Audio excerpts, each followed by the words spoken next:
nagbabago na. Lahat pinaniniwalaan ko tungkol sa aming pamilya.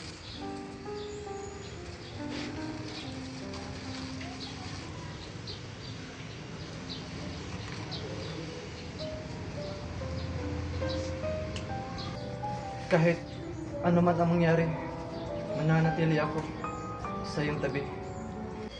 Maraming salamat, Ibarra.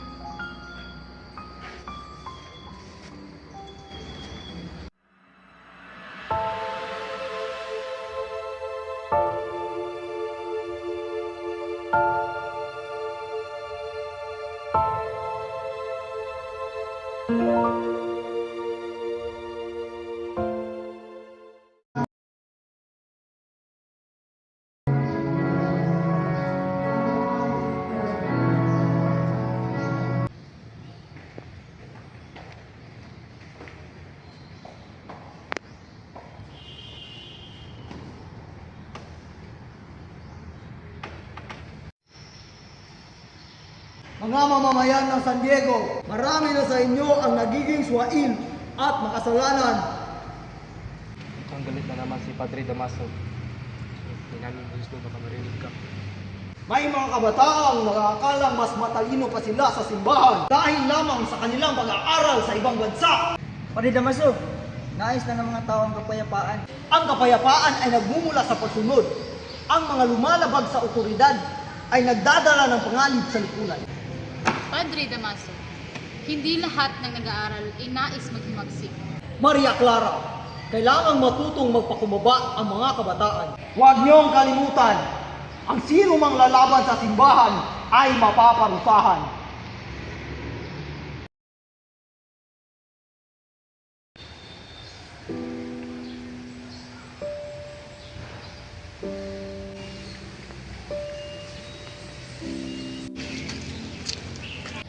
Sisa!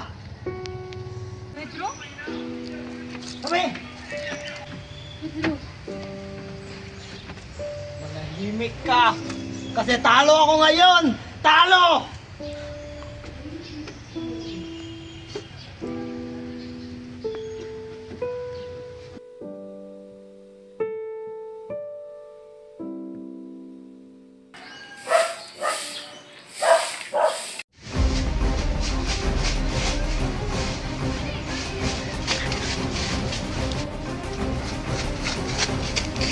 Mga magnanakaw!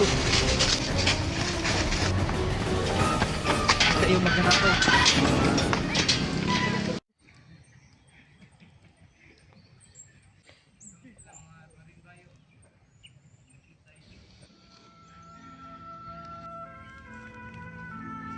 Crispin? Basilio! Crispin! Basilio, anak! Nandito ang nanay! Basilio! Crispin! Crispin? Basilio? Nasaan kayo? Crispin? Anak? Anak? Crispin?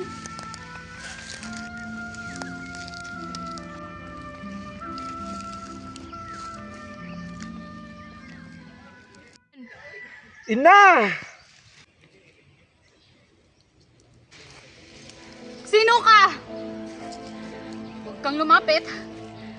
Gusto mong agawin ang anak ko? Ina! Ako ito. Si Basilio. Anak mo.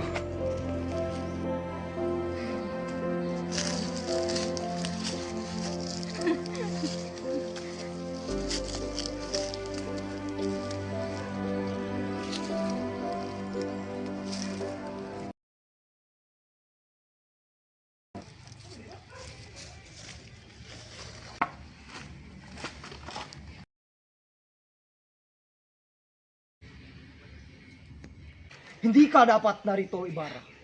Ang iyong ama ay isang irehe. Ang kanyang bangkay ay hindi karapat-dapat ilibing dito. Anong sinabi mo? Inutusan ko ang mga sepulturero upang ilipat ang bangkay ng iyong ama sa libingan ng mga Chino. Dahil hindi karapat-dapat na ilibing ang iyong ama dito. Paano mo nagawa yan? Ang aking ama ay isang marangal na tao. Wala siyang karangalan. Isa siyang erehe. Wala kang karapatan para sabihin yan. Ayun, Dilara! Bitawan mo siya! Isa kang irehe!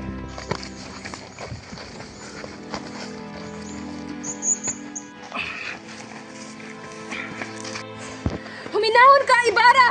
Ah!